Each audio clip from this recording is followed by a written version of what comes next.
All right, so thank you, Winston, and thank you to all the organizers of this event and the sponsors, and also thank you guys for coming out here tonight. You could have been anywhere in the world, and you decided to be here, so thank you very much for that. So there are 1 million office buildings in the United States alone, and the vast majority of us here tonight probably work in one of those office buildings.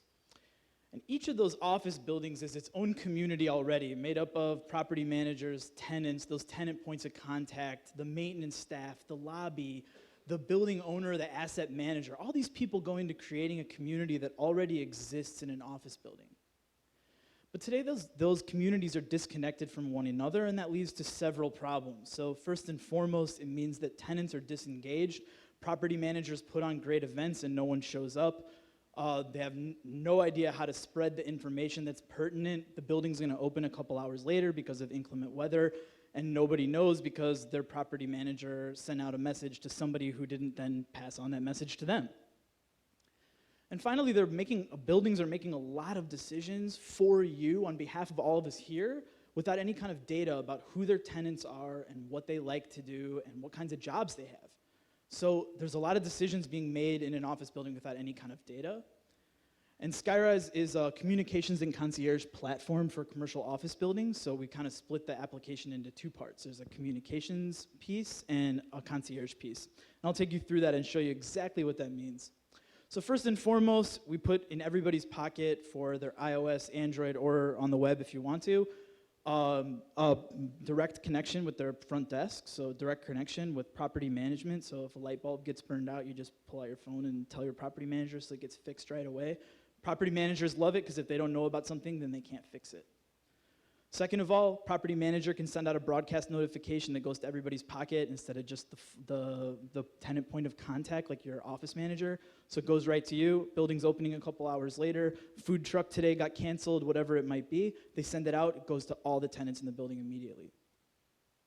In addition to that, we have a private social network just for the building. So if you're looking to form partnerships, can anybody recommend a CPA, a lawyer to me in the building? You can do business right in your building, get in touch with the people in your building and find out like a little bit more about who else is inhabiting your building, right?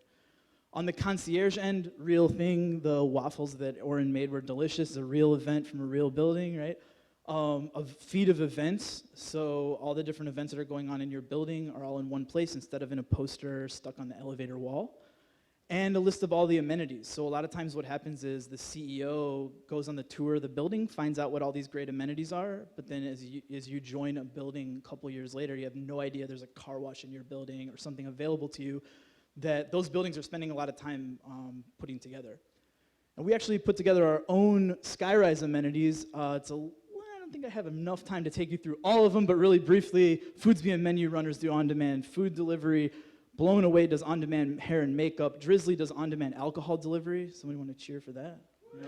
All right, there we go. Pickup's a great Dallas startup that does on-demand pickup trucks. Mend, obviously, for those that don't know, do on-demand house calls for doctors. Fountain Greetings, my favorite one of all of these. You type in a message, they hand write it, they wax seal an envelope, and they send it out for you. So Skyrise members have access to all these great amenities in addition to whatever their building offers. All the same functionality available for the web.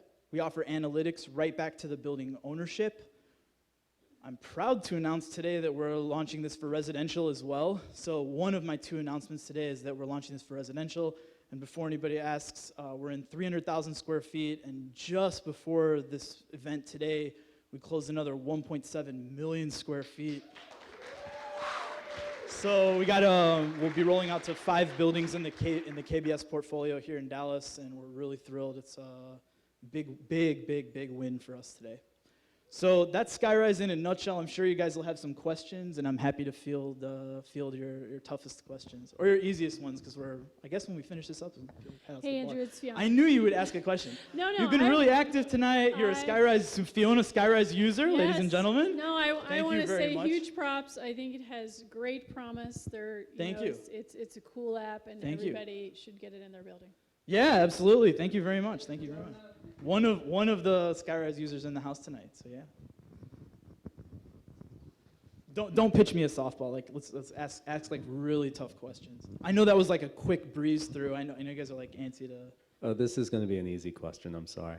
So Great. Thanks, Richard. Yeah. So with this new deal that you guys just made today, I'm curious, what do you think going forward are going to be some of the changes? Because you're going from the commercial sector to now the residential, so it's going to be a completely different user base. Yeah, it's totally true. So first of all, the deal we closed today is in the commercial side. So that is like right in our wheelhouse. Now, residential is a whole different animal, and that's why we took the past year to kind of slowly like lean into that, let's say. It's a different business model, so on the residential side, we're looking more on the lines of like advertising and smaller monthly payments because there's a big difference between your home and your workplace. But we're looking at like how different residential buildings can use that broadcast piece. It's a lot more important to them, I think, for a wider variety of circumstances. So yeah, it's a different animal. I mean, it sounds like it's similar, but in reality, it's like, I guess it's standard like 80-20, but that 20% is really different between commercial and residential. Great question. My question, here you go, I'm over here. There you go. Sure. Yeah. Like, Behind sorry, Fiona. so I'm behind this Fiona. insane like surface of the I sun. know, it light goes right to is, Fiona like, and right, me. yeah, okay. So halfway through that, I thought about residential. Right off the bat, I thought, oh my gosh, what would be the pushback? And then I though? delivered. Yeah, but what would be the pushback? Sorry? What would be the pushback if you're pitching this, like, not so much. What would be? None. No, everyone loves it right off the bat. They want to buy it immediately. No, I'm kidding. Well, so first of all, I think a couple of the hurdles that we've had to jump over are that there isn't anything like this in at least the commercial space. In the residential space, it's a lot more similar to some other products, so it's not as difficult a pitch, but then we're kind of in competition. But I'll stay kind of primarily focused on the commercial side to answer your question. We're up against sort of legacy products. A lot of the buildings that people are in today have like actual printed newsletters, and I mean this with sincerity, right? In 1995, this was a fantastic solution because that was like a real thing that you had that could tell you the news for your building. And in 2005, when you got that email and you were getting like 10 emails a week and you were like, oh, look at that, you've got mail, right? It was a great solution. Email was a great solution in 2005. But this is like 2016, and like there really hasn't been that next step. And people walk around with their bank in their pocket, and their friends in their pocket, and their family in their pocket, and their business in their pocket, and their calendar, their calendar. There you go. No, their calendar in their pocket. But somehow, as soon as you leave your office building, forget it. It's gone. It's just totally gone from your life. And I think that's not what people want. I think people care a lot about the places that they work and the people that they work with. And they see, the office is kind of a second home, and we enable people to take that with them wherever they go. So I live in an apartment, and I get notices on my door all the time about like Taco Tuesday, and I never go to them. I love tacos. That makes one of us. Yeah. Yeah, but I'm also not sure of who's going to show up, honestly. Like, it's going to be me by myself with this whole plate of tacos, and it's like awkward. But that'd be a travesty. Oh my God. Well, so you know what? All right. Important point. They don't know who's going to show up either, right? But, so for we can events, tell them. For the events that the people can post, does it show people like RSVPing? Yeah, so the way it's set up is that the fifth person to RSVP, it shows up underneath as like now 5 people are RSVP'd. That we like kind of tested it a few different ways, and that's what we came up with as a nice median solution. So yeah, and on the other end, on like the kind of the analytics side, I had to kind of gloss over it really briefly, but we're able to collect information about what events are popular. Right, so if you ask this is so crazy in 2016, but if you ask an office building right now, are there more men or more women that work in your building? Right, you have 2,000, 3,000 people that work in your Renaissance Tower downtown. Do you have more men or more women? They have no idea. They don't know how to start answering that question. So I think when you look at just like speaking to your questions, I think when you look at what analytics are possible in the commercial real estate and the residential space, and the sky's the limit. Right, it's just endless because there is no knowledge, and we're providing it. I just have a quick question. I know you're focused on commercial, but have you dealt with any of the upscale homeowners associations? Oh, not yet. Yeah, we're like just now starting to roll out Aldea, which is the residential wing of Skyrise. But yeah, we've been squarely focused on Skyrise for a long time. Okay. Winston, do you have any questions? Oh, I was going to ask, have you ever been told that you kind of look a little bit and sound like Jonah Hill a tiny little bit?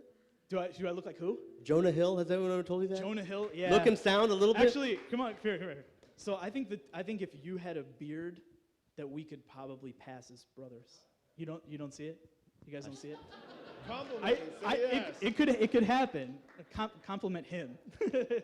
No, thank you very much. But yeah, again, thank you guys all very much for coming out tonight. I really appreciate it, and it's been a wonderful event. You guys did a great job putting it on, and they had non-alcoholic wine. I mean, sorry. All right. All right. That was it. Meanwhile, that's. Thank you, sir. Thank you guys. That was good.